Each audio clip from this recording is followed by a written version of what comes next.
என்னம்மா செய்கிறீங்க? பணியாரம்மா, பைத்தம்பருப்பு பணியாரம். பைத்தம்பருப்பு பணியாரமா? ஆமாம். நல்லா இந்த பக்குவத்துக்கு மாவை ரெடி பண்ணிக்கிறோம். இப்போ பணியார சட்டி காயுது பாரு. இந்த குளியலெல்லாம் கொஞ்சம் கொஞ்சம் எண்ணெய் நம்ம தடவிக்கிறோம். சரிங்க. காயட்டும். இப்போ பணியாரத்துக்கு வந்து அடுப்பு ரொம்ப எரியக்கூடாதுமா.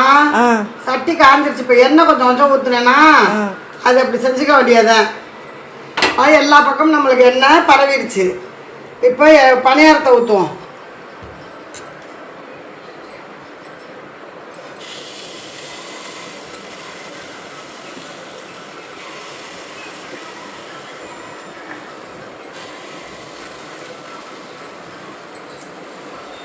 நம்ம வந்து சோடா பூலாம் நம்ம போடல. மாவு சோடா பூலாம் போட்டால் பணியாரம் வந்து இன்னும் கொஞ்சம் பஞ்சு பஞ்சாக இருக்குன்னு சொல்லுவாங்க. நான் சேர்க்க மாட்டேன், ஏன்னா சின்ன குழந்தைங்க சாப்பிட்றது. அதனால நான் மாவு சோடா பூலாம் நான் போட மாட்டேன். தேவைப்படுறவங்க போட்டுக்கோங்க. கொஞ்சோண்டு சாப்பாட்டு நெய் இருந்தால் இந்த ரவுண்டில் அப்படியே விட்டுக்கிற வேண்டியதான். பிள்ளைங்க விரும்பி சாப்பிடும்.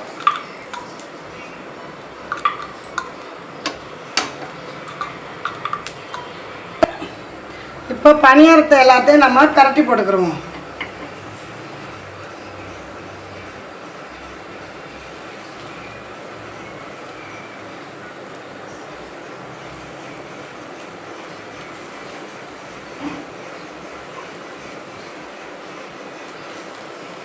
எப்படி இப்போ நம்ம திட்டமாக நெய் விட்டுக்கிட்டோம்.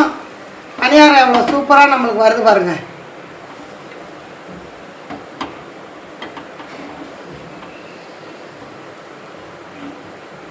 சிறியவர்கள் இருந்து பெரியவங்களிருந்து விரும்பி சாப்பிடக்கூடிய பாசிப்பருப்பு பணியாரம்.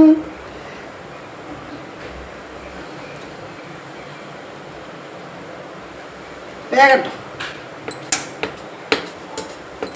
இப்போ பணியாரம் வெந்துருச்சு. இந்த நம்ம சல்லுன்னு எடுத்துக்கிற வேண்டியதை.